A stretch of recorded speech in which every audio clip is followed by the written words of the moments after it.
Jean-Paul Sartre, a French philosopher, is one of the most well-known figures of existentialism, a philosophical movement that focuses on human freedom, choice, and responsibility. His famous quote, "Man is condemned to be free," perfectly captures the core of existentialist thought. At first glance, this statement might seem contradictory. How can freedom be a condemnation? Isn't freedom supposed to be something positive? To understand this, we must explore what Sartre meant by freedom, responsibility, and human existence. What is existentialism? Existentialism is a philosophical idea that focuses on the individual's experience in a world that does not have any built-in meaning or purpose. According to existentialists like Sartre, the universe does not provide humans with a predetermined purpose, moral rules, or destiny. Instead, we must create our own meaning through our choices and actions. The key ideas of existentialism include freedom and responsibility. Humans are free to make their own choices, but they must also take full responsibility for them. Existence precedes essence. We are not born with a purpose. We define ourselves through our actions, anguish, anxiety, and choice.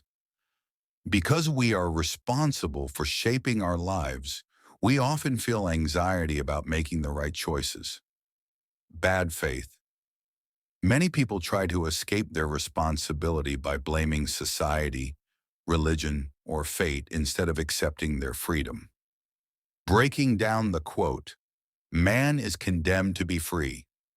Sartre's statement can be divided into two key parts. 1. Man is condemned. The word condemned usually means being forced into a situation against one's will. Sartre argues that human beings did not choose to exist.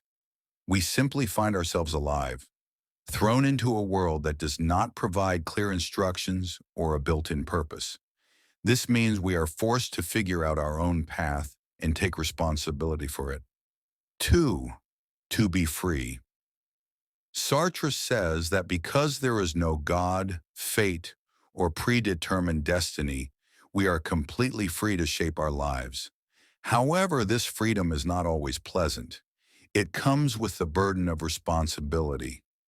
People cannot blame their actions on others, fate, or tradition. They must accept that everything they do is a result of their own choices. Example. Imagine you are standing at a crossroad with multiple paths.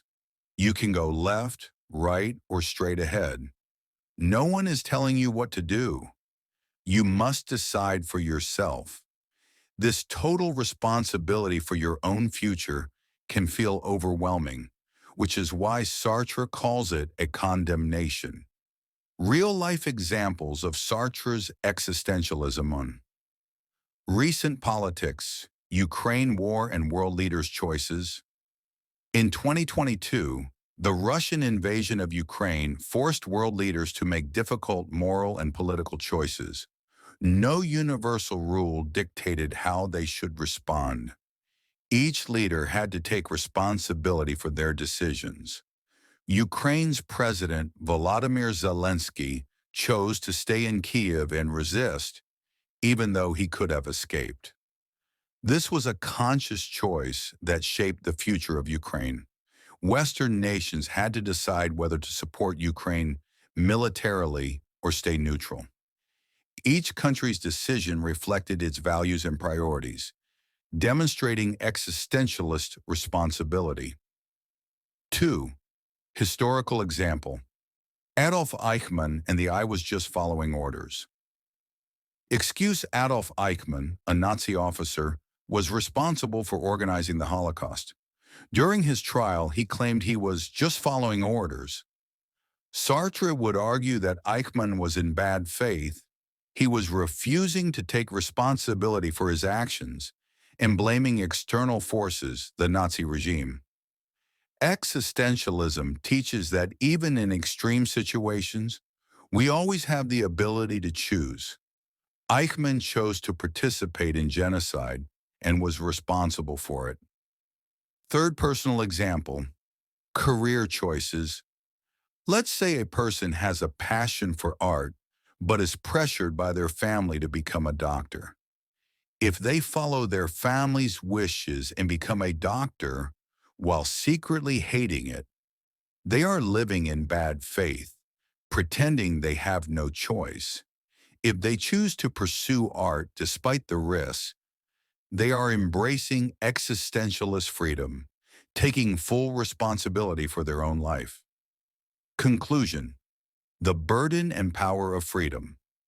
Sartre's existentialism reminds us that while life may feel overwhelming and uncertain, we are the ones who give it meaning. There is no fate, no external force controlling us. We are responsible for our own lives, choices, and values. So when Sartre says man is condemned to be free, he means that freedom is not always easy. It can be a heavy burden. But at the same time, it gives us the power to shape our own lives and define our own purpose.